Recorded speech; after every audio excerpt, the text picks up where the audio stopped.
Sports Network, where we're breaking boundaries and redefining podcasting. Broadcasting live on 6 different platforms, we're bringing you the latest in sports like never before. Imagine tuning in to real-time discussions, expert analyses, and fan interactions all at your fingertips. Each platform offers a unique experience, whether you're on YouTube, Facebook, or Twitch. We're not just sharing stories, we're creating a community of passionate sports enthusiasts. Join us as we dive deep into the evolution of podcasting, where every episode is a chance to engage, debate, and celebrate the world of sports. This is where your voice matters and the game never stops. Welcome to the Huddle Sports Network, where we're breaking boundaries and redefining podcasting. Broadcasting live on 6 different platforms, we're bringing you the latest in sports like never before, where sports passion meets podcasting brilliance. I'm Mike, the Bear fan, and alongside Bill, the Packer fan, and our buddy Ken Catalone, we're bringing you an incredible lineup of 38 diverse podcasters. Each one brings their unique flavor to the table, covering everything from game analysis to behind-the-scenes stories. Imagine diving deep into the minds of experts who live and breathe football, sharing insights that you won't find anywhere else. Yeah, see it. Perfection, expect nothing else. Do you like to make yourself a hot cup of coffee to start your day? We have both whole bean and grounded. Also great for all you iced coffee if not a hot kind of person. Even make yourself a frappe to quench your thirst. The best tasting coffee with espresso. It's only $18.99 plus taxes for a 12-ounce bag. Buy 1 to 5 bags and shipping is only $7. If you spend over $100, shipping is absolutely free. Hey, good morning. It's Black Friday. It's the day after Thanksgiving. Everyone's running a little lethargic today after stuffing ourselves with turkey and football. You definitely got that right, Ken. So yeah, it's the day after Thanksgiving. 3 games yesterday. Home teams won all 3 games, which was only surprising for one of them, and that was probably the Cowboys game. But how's your guys'? What's up, Fred? Hey, how was your Thanksgiving? Went pretty well. It was a closer family event than we expected, but still was good. A closer event than expected. We expected different family members to come that just didn't bother to show up. There you go. That's always good. Yeah, that happens every time. It seems like. Yeah, people say they're going to show up and they don't. And, who cares? They probably weren't.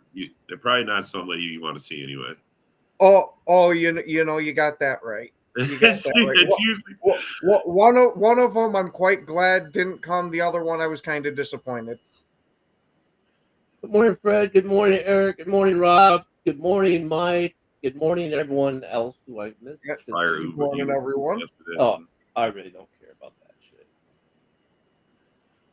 I know they all want to hear you say, "Ken, you're over Eberflus." Well, I mean, it's like, dude. I mean, I don't care. Rob Haspels is just being a little troll bitch lately, anyways. But it's like, oh shit, here we go. They're not. No, he is. I mean, I love Rob. He's my brother, and I can say that about him.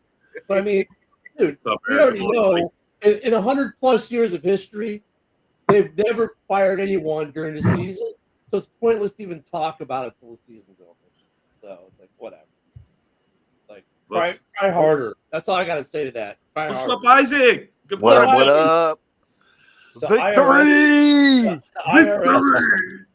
The IRS is in the building. Yes, sir. We fucked them fins up and made sushi for fucking turkey. That's right, bro. Made sushi for turkey. Okay. Did you see the way freaking the Packers players were devouring those turkey legs at the end of the game? Oh, yeah. Jordan Love was holding his victoriously because he should have got one last year. He had a chain. He had a chain of drumsticks around his neck. Jacobs took his to the shitter. Oh yeah, I'm sitting there. He took the whole watching turkey though. He walked. Oh, Yeah, watching, took the whole turkey back. Yeah. yeah, watching him bring it back. My mother goes, "Man, do you think that plate's going to last more than 5 minutes in that locker room?" Oh no. Oh The no. funny thing is when Jacobs went and took the whole plate, you Yo, could see like Leroy Butler's face, like, "Hey, wait a minute, man! how could Yeah. I he helped hit cook that that shit shit." like 5 seconds before? Oh, I'll bring it back into the locker room. Jacob said, "Fuck you! You ain't taking it away from me." Right? And Leroy kind of helped in the kitchen. It was like, dude, like That what? was awesome. Yeah, no, Leroy was back there making the mac and cheese. You kidding? Yeah. Talk about add more cream and cheese. Add more Yeah. cream and cheese. Man, that was a good victory. Yeah, it was a But great you night. know what? You know what I like about Leroy Butler? He's one of those Hall of Famers that's so unassuming. Yep. It's like he's a Hall of Famer, but he's like a little kid, man. Whenever he's around the ballpark, and every time I see him do anything with the NFL Network or Fox or CBS, whoever's got the game, he's like the most unassuming, kid-like, just have a good time kind of guy. You know what I mean? He's like, it's hard not to like him. I never met him, but I heard like he's a really good people person. You could see that, like seeing his personality, like you know what I mean. Like he's the type of guy that you can walk up to and shake his hand, type of thing. He's not the type of player that He's the one like who get did away from me, type of thing. You know. He's the maker of the Lambeau Leap. How could you not love the fans? How could the fans not love him? That is like endears the players to the team.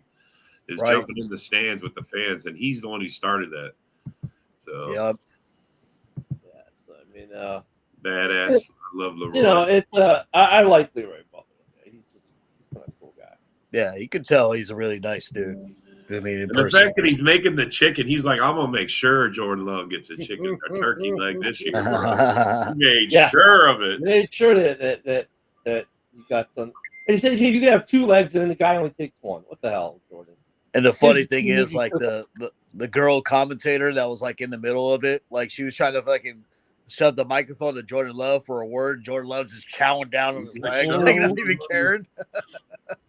Victory meal right here. Did you see the way freaking Eric Stokes was devouring that turkey leg? That's the most I've seen him on the field all year.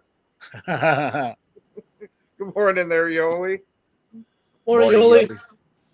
Man, that move by Jacobs, man, I think that, bro, that was so sick. He left that, and then just for all the division fans that said, "Oh, you know, Jacobs lost his burst, he's washed," all that. That just fucking put that. We're gonna talk about Jacobs and Jones later, man. We got to talk about how the lateral move that we supposedly made with the lateral move.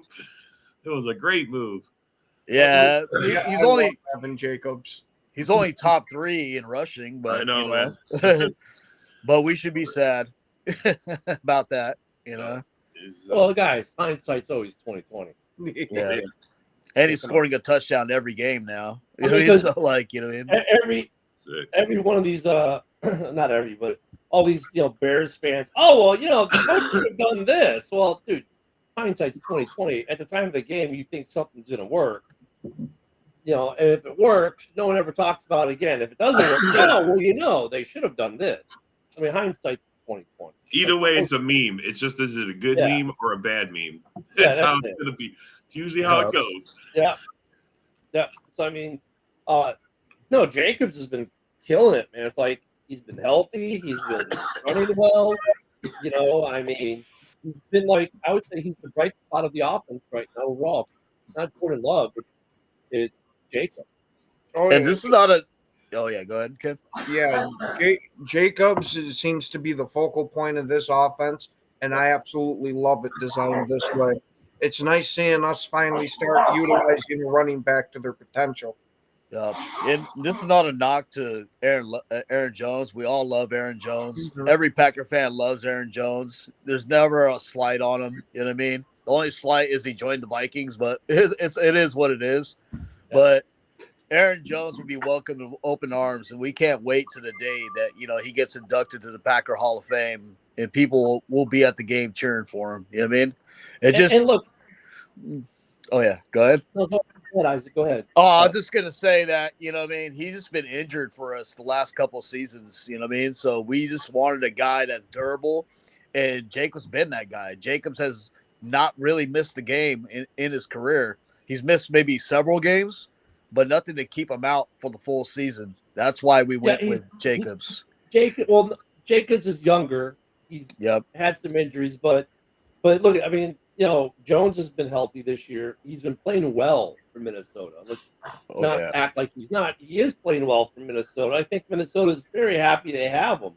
But he isn't playing at the same level that Josh Jacobs is playing right now. Jacobs is, I mean, he's having it's interesting. Yeah. The top three running backs are all guys who are playing for new teams this year. Right? I mean, it's the usual suspects in a certain way, but Saquon's rejuvenated in Philly. King Henry too, though. He looks like he's rejuvenated anyway. Yeah, well, they're all three running like they're rejuvenated. Yeah. I mean, I think part of it's the way they're being used. Is part of that. But yes, I mean, so it's interesting from those aspects that these three guys are just doing so well, with their new team. I mean, and actually, DeAndre Swift is doing well in Chicago. I mean, he doesn't have the numbers that the other guys have, but dude, he's been solid. And yesterday, Roschon Johnson went down yesterday, so he was the only guy that we were really using, and he's still averaging over 4 yards a carry. Oh, he broke the lines off on that run. Was it that 70-yard run?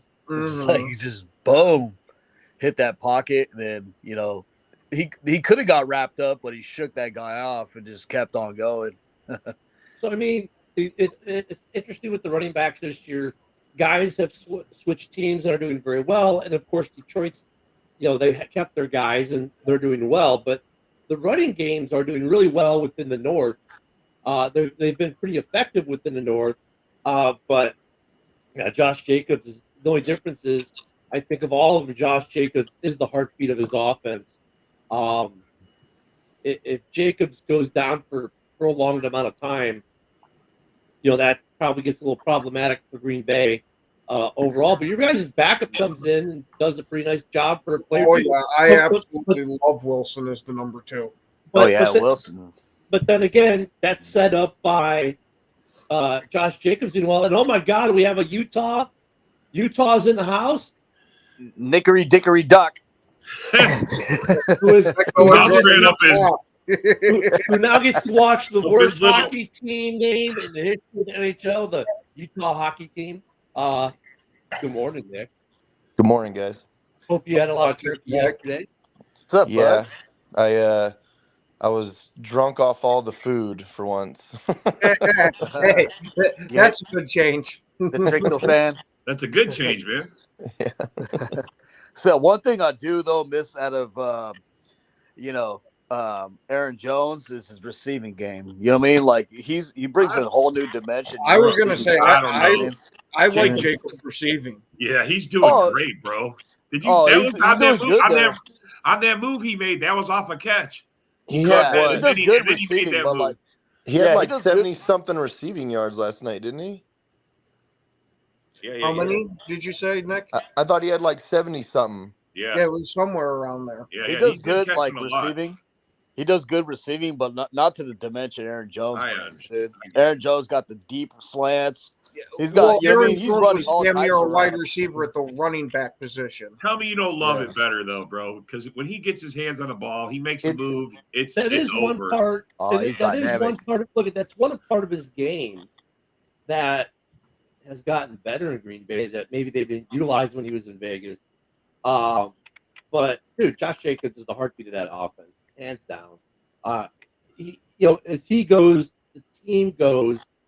But the interesting thing about Green Bay is this: you guys are good enough that if he goes down, you still got the quarterback who's pretty darn good in his own right Watson's emerged as the number one, I think, in Green Bay. I think that argument's over. But everything they do is predicated off of what Josh Jacobs has set table wise.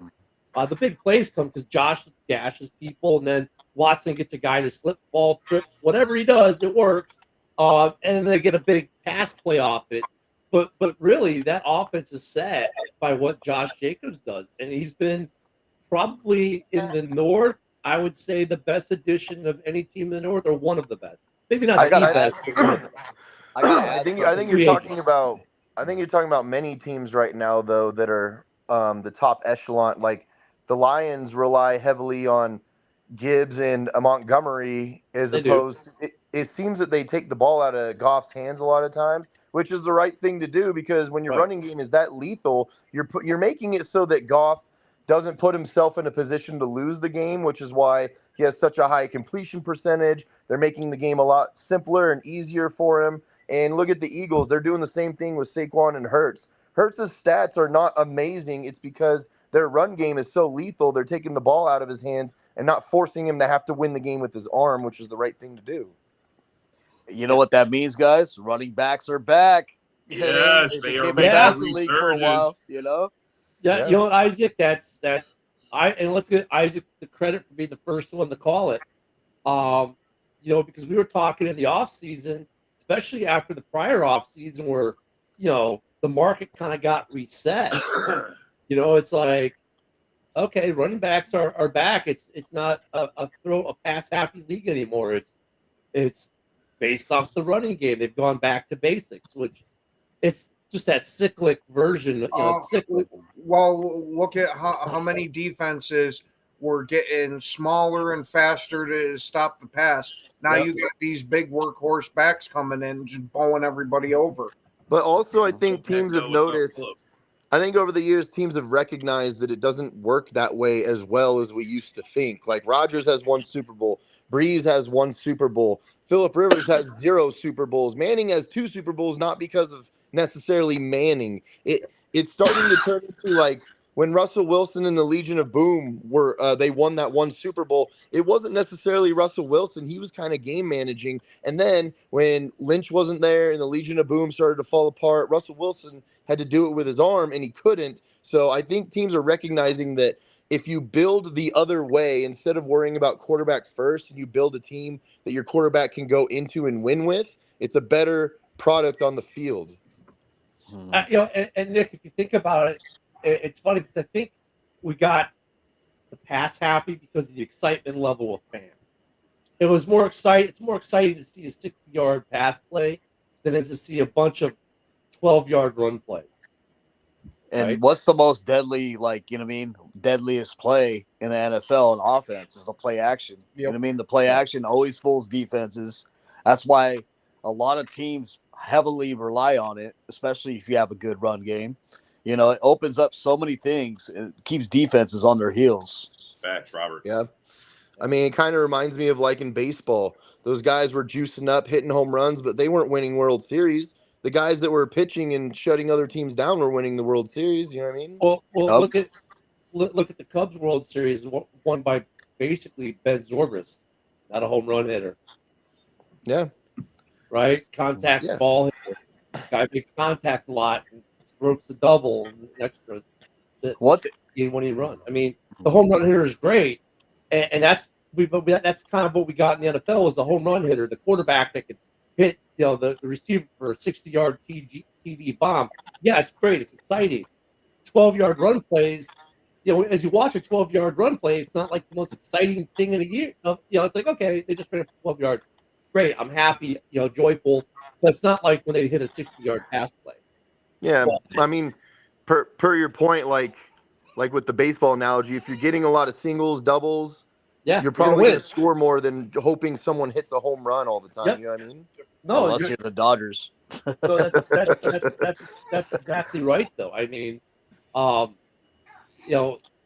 good run game sets up your pass game, and now you don't have to worry for Jordan Love to win it with his arm, or Caleb Williams to win it with his arm, or Jared Goff to win his arm, or Sam Darnold to win it with his arm. Not just the run game as well. Like a lot of teams are incorporating the screen game heavily these days, and Like the Vikings are very screen heavy. Green Bay does a lot of screens. Yep. The Lions and the Bears do a lot of screens. I think it works because It works. it's a simpler form. It gets the ball in your guys' hands to let them make a move. Like get it to your best players, you know? Yep. And it sets up your blockers, you know what I mean, to get them that space, you know what I mean, to space, especially if you got a guy, you know what I mean, that has, you know, can maneuver like that, like Jacobs, Mixon, Chubb, all those type of guys. You put blockers in front of them and get their momentum going forward. You're not stopping that. Facts, You know? Right. We can do some we need to we do, got to do the predictions. Yeah, we haven't done predictions yet. We haven't done that. Let's roll through those real quick and see what we got left on time. You don't want to talk about the Lions Bears first? Come on. You're avoiding it, bro. I'm just going to say it. You're avoiding it. I mean, really, I'm looking at the time we've got in the show and what we've got left to do. And this will take all 40 minutes because then I'll get the knuckleheads in the comments. Yeah, just want to make knucklehead comments. But look, at the Bears game, I'll say this. My son and I are watching. So my son and I are watching the game. And, of course, dinner's at 3, right? At my daughter's. My wife comes in and is like, all right, we got to go. And my son and I are like, there's 5 minutes left. We're not leaving. See ya. We'll meet you there. That's legit what we did. She left, all mad at us. My son and I are watching the game. And of course, she called because she forgot something that we had to, see, you're in such a rush. But exciting game. Look, at the Bears did a lot of things that no one's done on the Lions in weeks or all season or in over a year. First running back forced fumble for the Lions in a year happened yesterday. Yep. They weren't giving up points in the second half. Well, the Bears put up 20 in the second half. It was a tale of two halves. I don't know what Eberflus said at halftime, but it worked. And they played well. Caleb, 3 touchdowns, 3 strikes, 2 to Keenan Allen. Outplayed golf. I mean, yeah, kids set 3 records yesterday. 2 teams, 1 NFL. I know what Eberflus said to the team at halftime. He said, we're going to fight these guys until the last 30 seconds of the game. Nick, I mean, Caleb has now got the streak as the longest streak with no interceptions as quarterback. Was it 200 and some odd snaps? So no picks. There were a couple balls that were kind of close. Like, we got away with one. But no, Caleb played well in the second half. The whole team played so much better in the second half. They stopped the run in the second half. It was a tale of 2 teams. The end of the game, I think Flus took some heat rounds for his quarterback. The quarterback that's normally that 2-minute drill, your quarterback's running it. He gets sacked, has 30 seconds left, and gets 1 playoff. And again, Eberflus could have called the timeout. He did it. His quarterback is running. I think like most of us, he's like, all right, are you snapping it? He's at the line, right? And he's yelling, right? So it's like, okay, are you snapping it? Are you snapping it? But that was weird.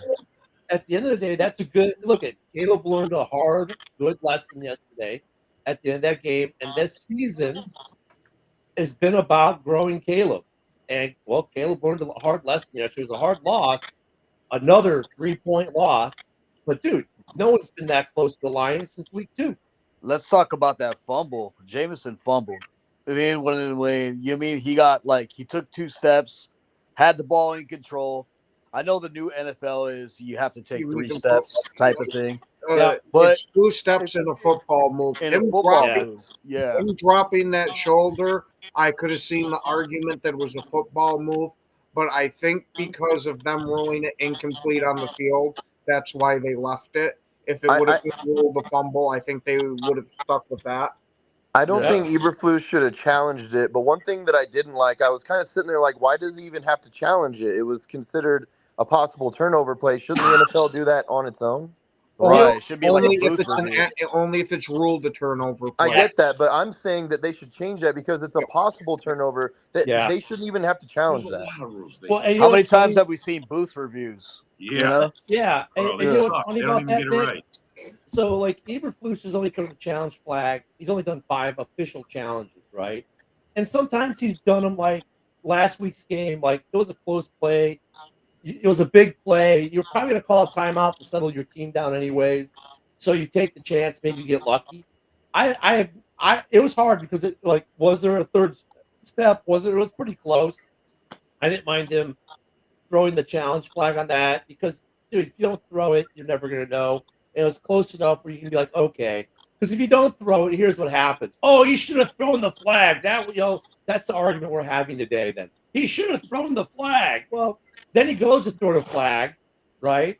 And the refs come out and steal his thunder. And, the booth review, right, has said, it's like, oh, wait a minute. You booth reviewed this one, but you didn't booth review the other one, which was a possible turnover. So that's what I'm saying. I get your argument. It's like, but poor Flus can't win for losing because the flag was already on the ground. They showed the flag on the ground, and the refs come back. They gave him the challenge back.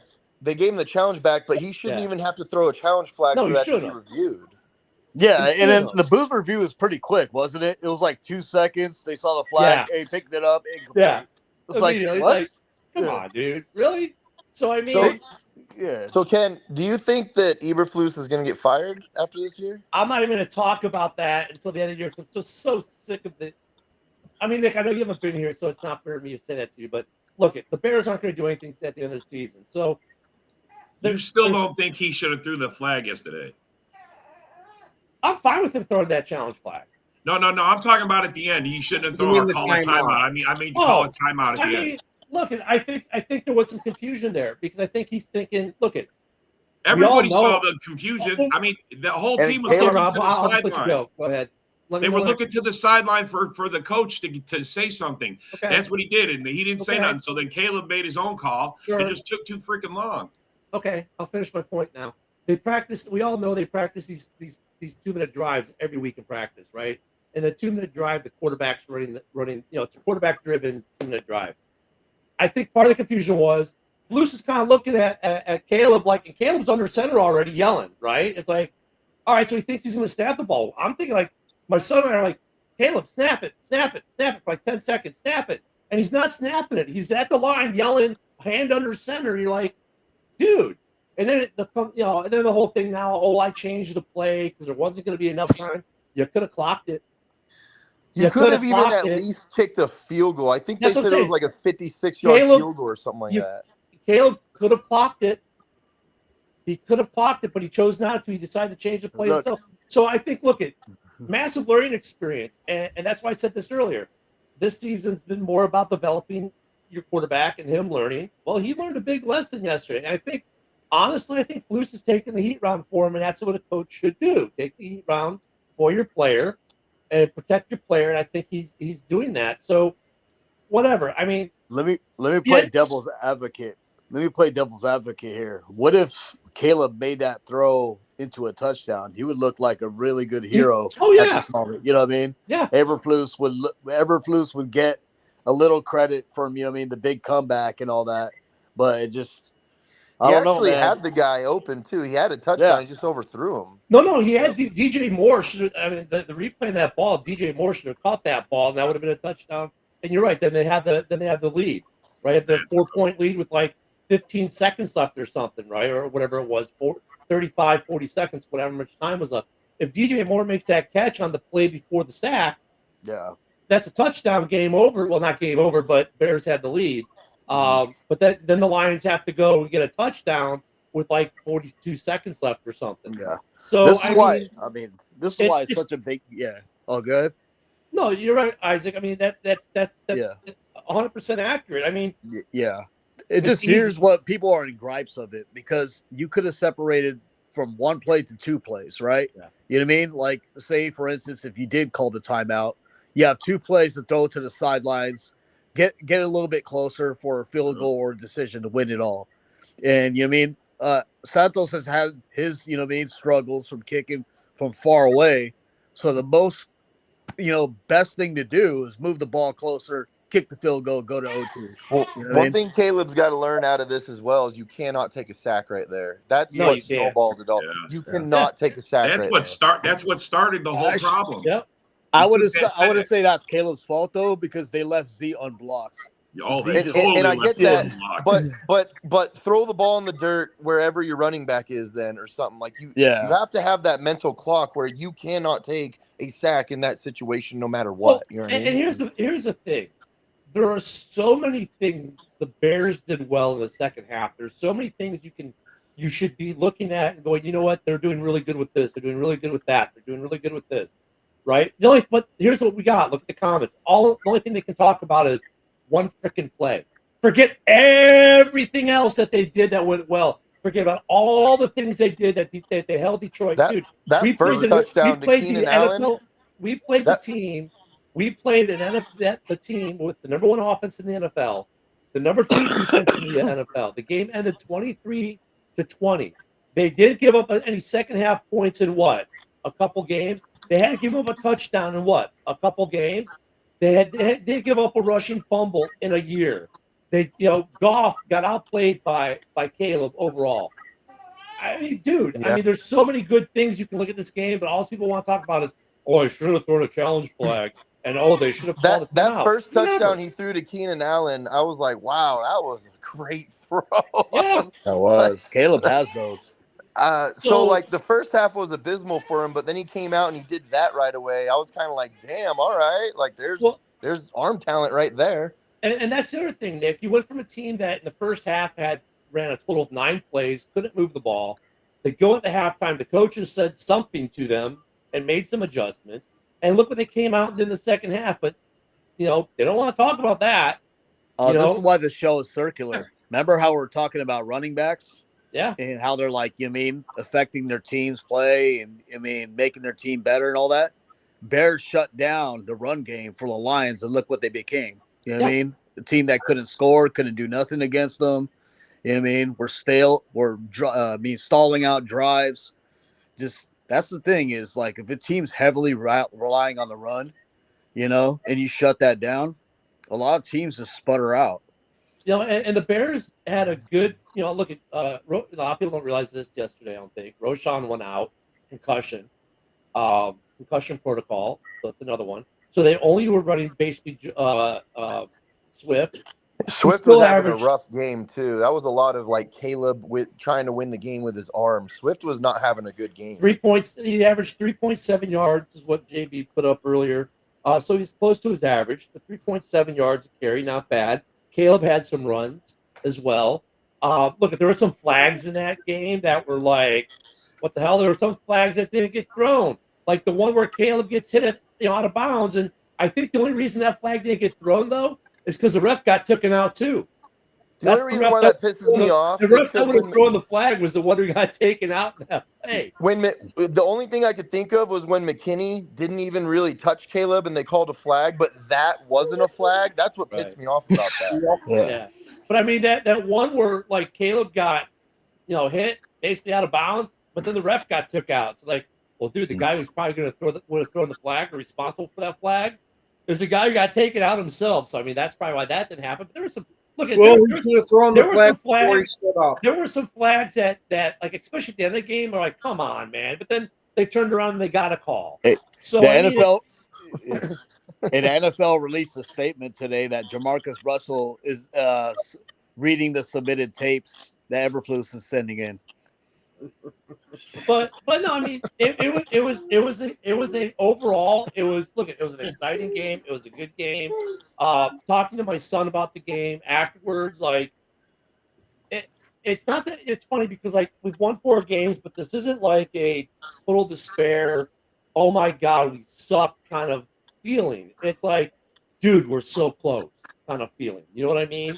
It's more of an optimism. I mean, yeah, you're losing, but it's more. There's still a lot of optimism there. I mean, I've got it. My son's got it.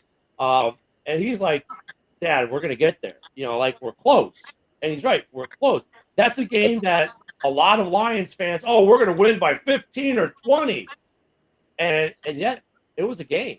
Yeah, they ended up still winning the game. Congratulations on them for going 11-1 for the first time in franchise history. They suck that bad. They've never been 11-1 before. But I mean, look, there's a lot of growth. There's a lot of learning. There's a lot of things to be optimistic. Just Bears fans in general are dour, and just negative. Dude, Bears Twitter before the first snap yesterday was the most negative place on the planet. And before the first snap, they were like, we're going to lose by 30. We suck.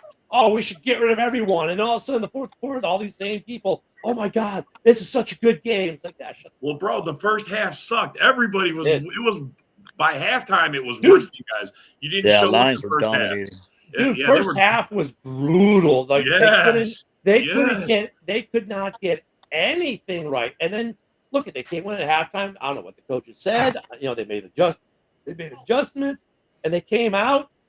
I was like, all right, you guys ready? We spotted you enough. Let's go. And also that defense was locked down. The offense moved the ball. So no, it was a look at the NFL's not mad at that game yesterday because it was a good game. It was exciting.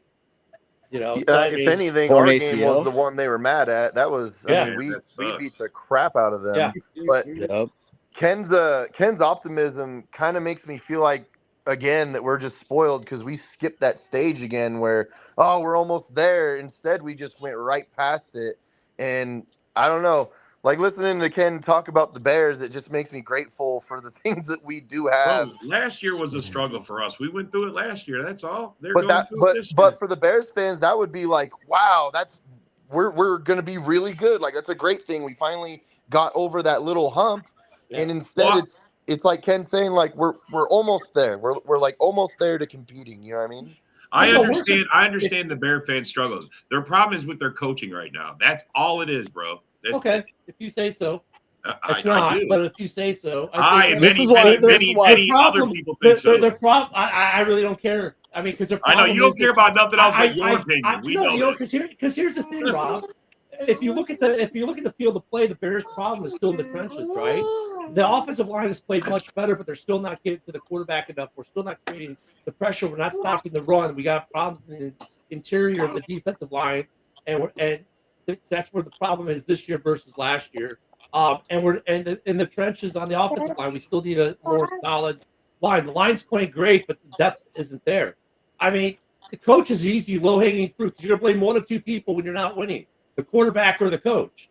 Those are the people who get blamed every time. The real problem never blame. You guys came in on. Well, I was about to tell you, Rob, but you just cut me off. You supposedly. Well, Rob, I was about to tell you, but you just cut me off. Bro, you keep saying the same shit over and over, man. That's all we're hearing. Rob, I was about to tell you, you just cut me off. Just saying it to get the way. Here's the funny thing, Rob. It's not even your team. I mean, you follow that team like I do. But the problem is still in the trenches. That's where it's always a scapegoat. I don't care what team it is. He's been there 3 years, and you still got the same shitty offensive line, bro. Dude. I don't care. That's on the coach. Here's the thing. At the end of the day, good. Now I can actually finish my take. At the end of the day, Poles is going to make his assessment, right? So what I care about it, what Rob cares about it, what Mike cares about it, what anyone cares about it, doesn't matter. He's looking at the game completely different than the fans do. Like I said, fans, the scapegoat is always going to be either your quarterback or your coach.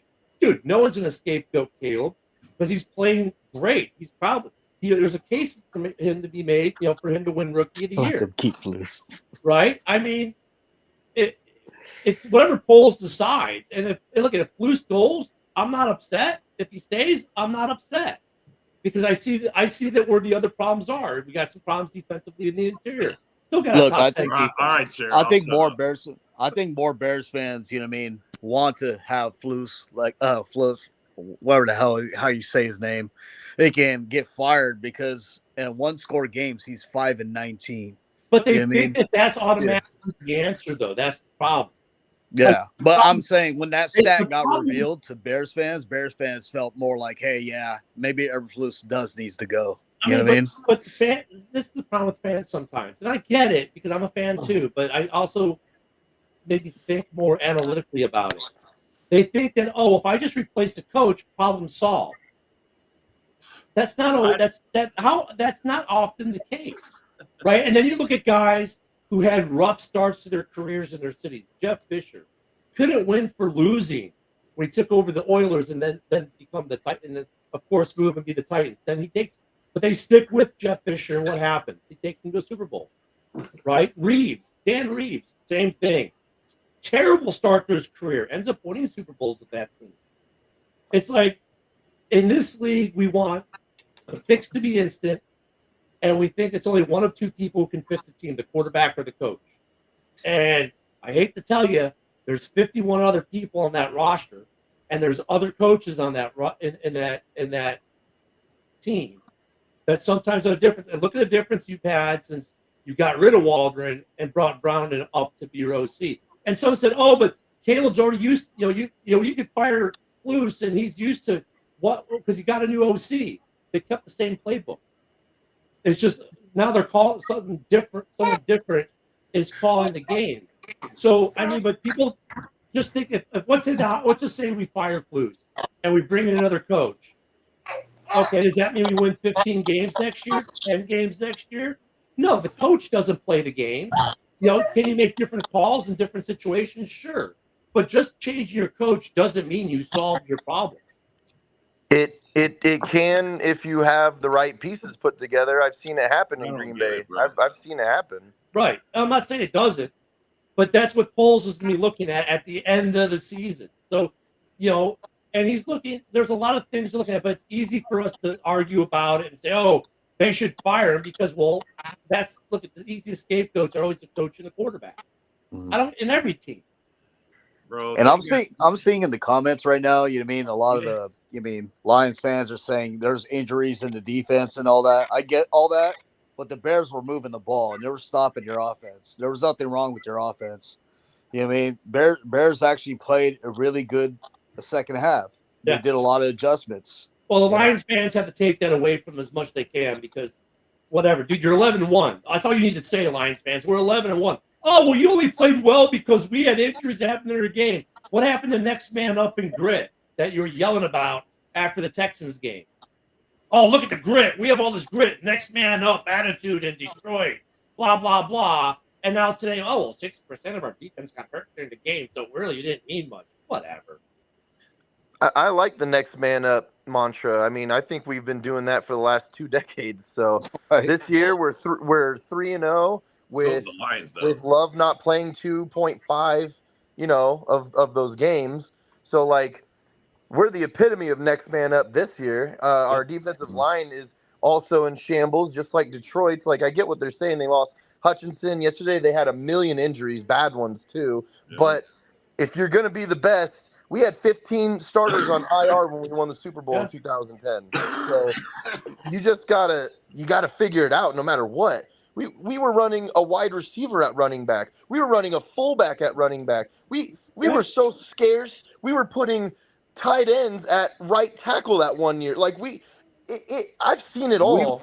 We won a Super Bowl being the most injured team. Yep. Right. That's why I said we had 15 men on IR. It's not like the Bears didn't get injuries yesterday either. We had offensive linemen go down. We had defensive players go down.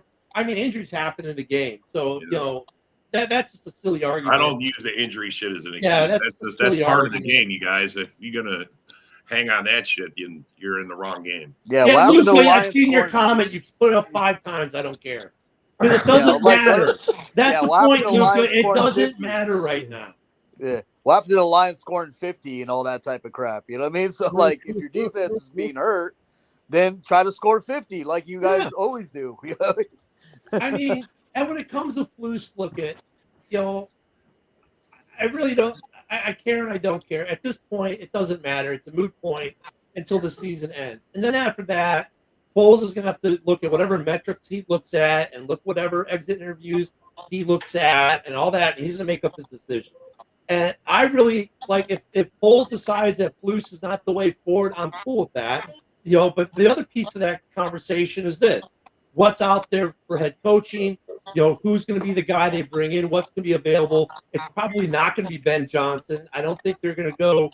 I think here's the other piece of that: if they really like Brown as the OC, they're going to want to hire a defensive-minded coach that's want to keep Brown as the OC, right? I mean, I could see that as being part of that equation. So there's a lot of things that are going to go into that at the end of the season. Yelling about it right now is going to do you nothing but give you stress and a heart attack because nothing's going to happen. You have to wait till the season ends, and then Foles is going to make up his mind. And whatever Foles decides, he's my GM. I'm going to be fine with it. I have no reason to distrust him in his decision-making because his decision-making has put that roster together, which is a very good roster right now. A lot of fans were like, we got to keep Fields. I wanted to keep Fields, right? And then he made the move for Caleb. And I said, look, well, I got to trust him because he makes the move for Caleb because either A or B or both, right? It ended up being both. So polls is showing that, look, trust in his call. Because what he's doing is working overall. So if he decides to get rid of Flus, cool. If he decides to keep Flus, I'm not going to be mad at that either because he's seen stuff that we don't. And he's got knowledge that we don't. I could totally see Andy Reid retiring because he's been saying it for a long time, and Ben Johnson going to the Chiefs. I could see that happening. Oh. It's not going to happen. That's dangerous. Honestly, I don't see Ben Johnson going to the Bears. I just don't see that happen. Yeah, but I think you hit something, though. Like, you will probably hire an offensive coach next. You know what I mean? Because you do have Caleb. You do have all these weapons. Poles invested heavily on those weapons. So I think whoever you bring in next, because there really isn't that much issues with the defense. You mean as long as just I know Flus. Yeah, I know what you're gonna say. Flus is part of making that defense good. But No, if you hire a good defensive coordinator and you hire a really good offensive coach, you know what I mean? Like Joe mentioned, a Ken Dorsey or a Leah. Isaac, Bears will take off. Isaac, here's the thing, though. We've done that before, right? Oh, we're going to get an offensive coach, and we get the offensive coach, and the offense doesn't really get much better, or then the defense sucks. I mean, look, if Brown is the guy at OC, if Poles is like, you've won the job, right? And he goes, if I can get a new head coach, but keep my offense the same for Caleb, right? Same scheme, same playbook, I think he would get a defensive coach so that the defensive side doesn't have to worry about finding. Because look, if I have to find a head coach and then I have to find a DC on top of that because I go with an offensive coach, that's a much harder task than just finding a good defensive coach, right? When I have a good OC already. If Brown is OC, that's that part of the argument. But now you guys see why I didn't want to go into this because we're not making predictions today. Well, let's go into Vikings and Cardinals then. Yeah, let's do it. Can we make predictions now? I think the Cardinals are beating the Vikings. I really do. Yep, so we'll start off with that game. We got the Cardinals at the Vikings. 6-5 against 9-2. Nick, we'll start with you. You don't have much time to do these games, but let's go with you, Nick. What do you think about that game? I think that the Cardinals are so wishy-washy. They're great one week and they're not the next week. This is one of those weeks where they're turning around from a bad game. And I really do believe after they got whooped by the Seahawks the way they did, they're going into Minnesota and they're going to have a great game again. They're not going to be able to catch Kyler Murray. He's going to make some fantastic plays. I could see the Cardinals winning this game. Okay. What do you think, Isaac? That one's a tough one for me. I mean, when Nick makes some great points, but I just think the Vikings will win that one. What do you think, Ken? Oh, I'm going with the Cardinals for the exact same points that Nick said. It's like he took them right out of my mind. hey, Rob, I'll go to you next. But we all know Ken made that pick because of his fantasy team. Yeah, it's because it's his goddamn quarterback. Yeah. Goddamn quarterback. Yeah, no, I'm picking the Cardinals too. That's my upset pick of the week. The Vikings are the favorite, but I think the Cardinals can edge them. Nick makes some great points as well because they are kind of like that team that one week they show out, the next week they're kind of like the 80s Lions. One week they blow you out, the next week they get blown out. You know what, though? I'm going to go with Nick today just because I haven't seen him in a while, and I'm going to call that my upset as well. I mean, it's going to be a great game. Sorry, Sarah. Sarah's mad at us now. Well, Sarah said they haven't won in Minnesota since 1977. You're just building it up for them to win this game. Yes, Sarah, you're giving the announcer's curse, right? All right, the next game we got is this game should be a wash, but you never know. The 2-9 Raiders at the 10-1 Chiefs. Ooh. Let me ask this: is anyone taking the Raiders? Hell no. I'm going to take the flyer on them because of it being the divisional game. Who the hell knows? They might get a Thanksgiving miracle. I'm sorry. Mahomes is going to destroy the Raiders after all that Mahomes doll shit. Hey, Ken must have Max Crosby on his roster somewhere, I guess. All right, the next one will be a good one. We got to move pretty quick on this because we ate up all the time like I knew we would. But Chargers at Falcons. I got Atlanta. I think the Chargers might be a better team than Atlanta, but I think Atlanta, their offense is going to overpower the Chargers in that game. They're just going to score more points. That's all there is to it. I'm going with the Chargers because for me, Atlanta's been too wishy-washy on both sides of the ball. They have been as well. Yeah. Hey, don't sleep on the Chargers offense. Herbert's tossing. J.K. Dobbins is back to J.K. Dobbins. Like he's out though this week. He's out. Dobbins is out. Oh, he's out. So they have a Dobbins game. is out. McConkey though. It's Gus Edwards now that's starting. Gus Edwards this week. For me, this is kind of like the Atlanta Buccaneers game. Like that's how it feels to me. And I just think Atlanta will score more points. I don't think that they're necessarily better than the Chargers. They just will score more this game. All right, next game real quick because we're short on time. I want to make sure we get all these games. 5-7 Colts, who've been surprisingly a pretty decent team this year, even with all their issues, against the 3-9 Pats in Boston. Colts. I'm going Patriots. Yeah, I'm going Patriots too. I think Richardson's going to end up throwing some game-losing interception. In a game of two rookies, because I still consider Richardson a rookie because he played, one game last year. I'm going to take the Colts in this game. I just think they're a better balanced team than New England right now. But that's going to be a good game nonetheless. That'll be another good game to watch. I think it matters what Ramondre Stevenson shows up that game. Like he has great games and then he doesn't. Then he has great games and then he doesn't. I think Jonathan Taylor is going to run all over him. I don't even think this next game is going to be interesting. This one we should be able to get through pretty quick. The Sea Chickens at the Jets. Yeah, Sea Chickens. I got the Jets winning this game. I chose the Jets to win this game on my pick'em. The Jets are just. I love Aaron Rodgers, but he's not Rodgers no more. That's right, bro. He's out. The next one, this one will be a little more interesting because the one team keeps it interesting. We got the Steelers at the who the hell are they this year? Bungles. Yeah, Steelers. Steelers. I got the Steelers on that one. As much as I like the Bengals and like watching them, there's something weird that's wrong with them this year. It is. Well, it's got to be the head coach, Nick. Fire the head coach.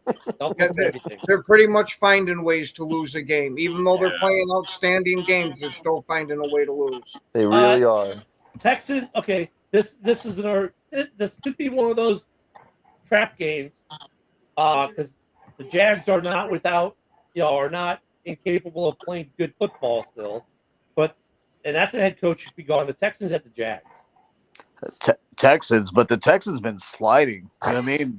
They've been like these last several weeks. They've been horrible, but I think they win this one. This is one of those. Go ahead, Ken. They're going to get up to a big lead in the first half and then coast through it in the second half. There you go. I think this is one of those get back right type of games for them. Like this is the perfect team to go into and start finding your offense again, start playing good defense, find the good team that you had in the first half of the year. I think this is one of those really good games for them to get back to who they should be. All right, we're going to be close to the wire here on time to get these last 6 games in. So let's see if we can get them in. We got we got about 7 minutes, so it's going to be close. This one could be a good game. Titans at Commanders. I'm going Commanders. Commanders. Yeah, me too. Rob? Commanders. Everyone's going with the Cobra Commanders, who, by the way, I know we're short on time, but by the way, the Redskins logo may be coming back. That's a topic for another day. And it looks like it's gaining steam. It might happen. The Buccaneers at the Panthers. Bucks. Yeah. Bucks. Yeah, I'm going. The Panthers could be playing the best CFL team this year, and I'd probably still not choose the Panthers. I mean, well, Baker does Baker things. Baker's having a good year. Panthers are playing better though. They are playing better. Rams at Saints. That could be an interesting game. The Rams. I got the Rams. I got the Rams in that one. I do too. I'm taking the Saints on this one. I'll take the Rams. They've been a lot better since Derek Carr's been calling that offense, and from what I've seen from the Rams, I have no faith in them. So the reason why the Saints will lose because Derek Carr has found Marquez Valdez. We're short on time. Let me get Rob's take on this. If we didn't spend so much time on the Bears, like I didn't want to, we'd have more time to talk about these. What do you got in this game, Rob? The Rams. Okay. Eagles, Ravens. Ooh. This is a game we can talk about for a good 5 minutes. Eagles. Ken, who do you got? Ravens. Rob, is it in Baltimore? Is it in Baltimore? The game is in Baltimore, yes. The line is 3. So it's I'll basically take the Ravens. Ravens He's at taking home. the Ravens. Nick, what about you? Because I'm an NFC guy, I'm choosing the Ravens to beat our NFC rivals. There you go. I'll tell you what, the Eagles on a roll the last couple of weeks with Saquon. I'm gonna go with the Eagles, man. There's no, I mean, it's gonna be a great game, but I'm gonna go with the Eagles on this one. That's the game of the week right there. This one's another interesting game. The Niners and the Bills. Bills. It's in Buffalo. It looks like Purdy might play, but I still with got snow the Bills. coming too. I hear with like a blizzard coming in. A blizzard is coming. And that's Sunday Night Football, by the way. So yes, I know. That's what I mean. By it's gonna be cold. The William Naismiths. if there was a blizzard and they had Jimmy G as their quarterback, I'd choose the Niners, but not this time. I don't think Purdy's going to get it done. Is anyone not taking the Bills? Nah. Bills Mafia, where your friends. It's their weather. Please? It's their bro. It's all playing in their favor. It's prime for Josh Allen to kick their ass. That's perfect weather for him. They got the MVP. Yeah, Josh Allen. And then Monday Night Football. The Cleveland Browns go to Denver. Denver. That's an interesting one. I would choose Denver as well. Bo Nick's playing pretty well this year. That defense is really pretty good there. I'm going to go with Denver. Who knew that they would be this good in that division? Oh God. Somebody boot that. No, yeah. No. The spam. Well, is it spam or is it just? It's a bot. She's attacking her. She's saying the same thing over and over to everybody. Another thing that's crazy is Denver leads in sacks in the league. That is crazy. I didn't know that. Yeah. And Surtain is probably the best corner in the league. Dude, PS2 is awesome. That's the thing about that team, though, Isaac. You hit on the head. Like everyone's talking about how good Bo Nix is. That defense is really good, and they got some other things that are really making that team go. And Bo Nix is kind of he's riding the coattails of it. Another thing, Sean Payton deserves some credit. Yeah, he was eviscerated, and now he's looking really good. Denver's also finding their running back tandem in Estime and Javonte Williams. It's starting to work out. Yeah. So and that's like with Washington. Everyone, look how great this quarterback is, and then it's like, no, it's the rest of the team doing things and performing well. And then when they stop getting those performances, they were getting out of their defense and some of their offensive line, all of a sudden he fell off. So I mean, rookie quarterbacks, it's hard. Like we're talking about Bo Nix and guys like that. It's like, how much of that is Bo Nix and how much of that is the rest of his team and everything else? Or coaching, yeah. So, but still, Denver's playing really great ball right now. They should probably win that game. So, but now you guys see why I wanted to get to the following the game instead of spending 20 minutes on something. That's not even going to happen. We still talk about the Bears too. We got it all. I just want to tell all the Lions fans, my DMs are open. It's Nick Green. If you want to send me a bet, Green Bay's beating the Lions on Thursday Night Football. They 100% are beating the Lions in Detroit. Go ahead. I'll bet money, whatever you want to bet on it. Ooh, talking to you, JB. So look, so the Bears get the mini bye. A quick programming note is we got just about 2 minutes left. Don't forget, everyone, JB will be talking about how awesome the Lions are and everything for the next hour of him talking Lions. But good show. Please tune in and watch that. Sunday morning, tonight, we've got Frozen Tundra. Saturday, we're going to have open mic night. Sunday morning, you've got the Red Zone Rant and Hallis Hall will both be going on. There will be a Hallis, even though the Bears obviously are done for the week already. Monday I'll be here, and then I'm going on vacation. I'm going to be gone from Tuesday through Sunday, and then my wife's having hip replacement surgery that next Monday, so I'll miss that. So I'll probably be out at least a week. Hopefully that goes all well, man. Thank you. Yeah, you know what's interesting about this is like you're going to come in. It's Andrews Institute, which is the same guy. These are the guys, do all the NFL guys. So when we walk into our doctor's office, there's RG3s, signed jersey and Saquon and all these other guys. Crazy. They're like, you'll come in the morning, we'll do the surgery, and you'll walk out. You will literally walk out and go home. They expect her to be walking the same day. Oh, nice. On a hip replacement. Yeah, that's pretty crazy. Crazy recovery. It's crazy how things have changed medically. So those are some quick programming notes. Thank you for everyone for joining in. Thank you for everyone on X for watching. Don't forget, if you guys are on X, we're not seeing a lot of them, but you can comment on part of the show on X. Just open it up and make comments. I got 83 of you on X right now watching. So definitely start leaving those comments from X, man. Show some of that love from there. We'd like to hear from you. Everyone, I hope you had a great Thanksgiving weekend. Hope you enjoy the full weekend of